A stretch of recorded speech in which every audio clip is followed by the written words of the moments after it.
Videogamedunkey's publisher BigMode is running a 2-week-long game jam, and this video follows me making a game for said game jam. How well did my 2-week game jam game end up? You'll find out at the end of the video. Let's go back to day 1 of me making this game. So, the theme for this BigMode game jam is just mode, which in all essence is a pretty effing vague theme if you ask me. Subscribe to me.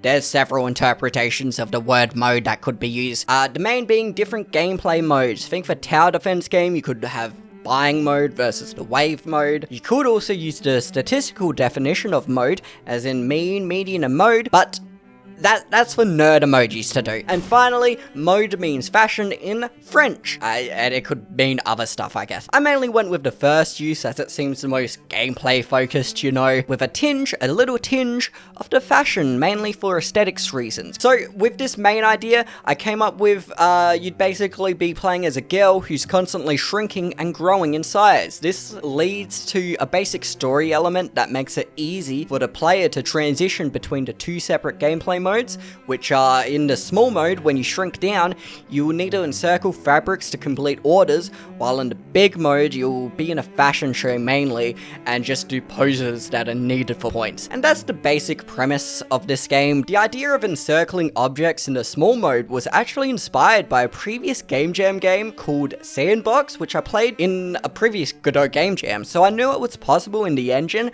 and a somewhat neat idea. Moreover, the concept of encircling was also a gameplay mechanic from the old Pokemon Ranger games, if you remember them, which I did enjoy as a kid.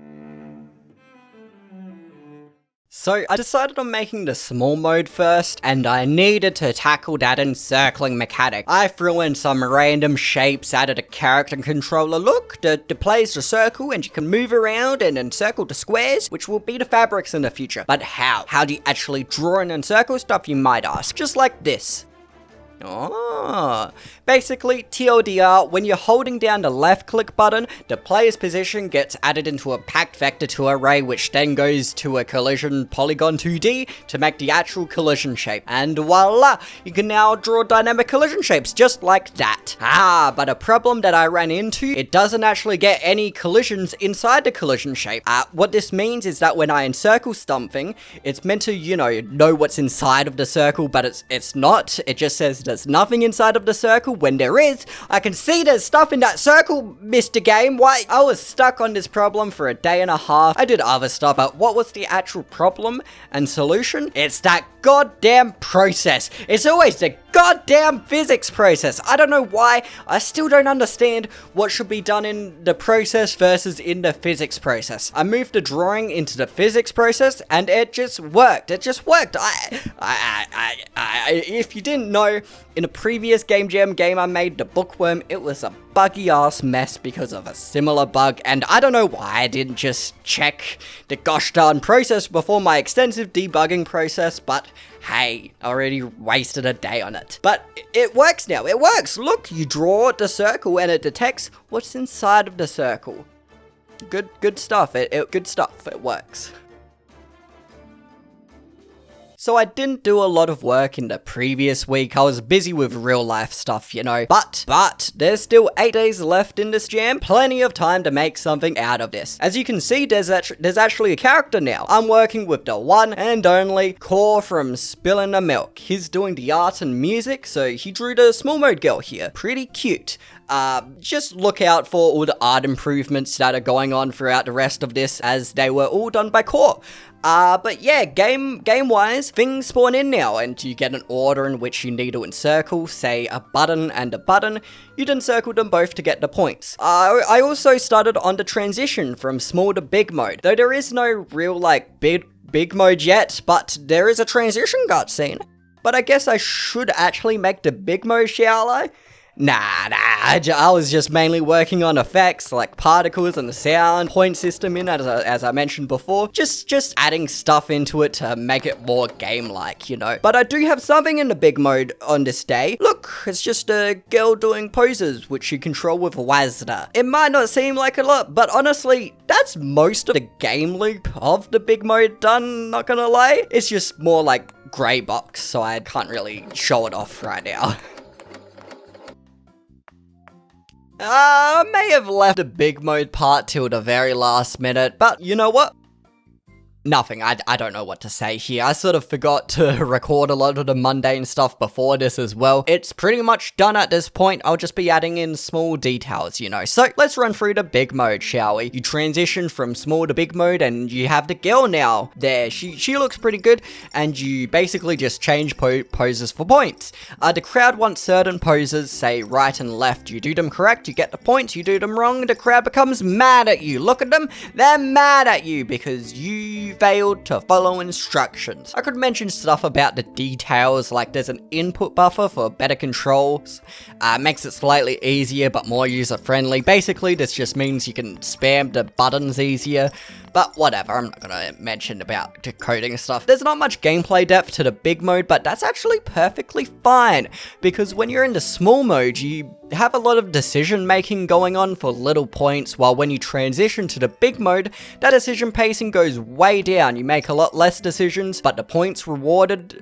goes way up. And this alternating decisions to reward swing between the small and the big mode creates a more engaging gameplay system loop. And that's pretty much it.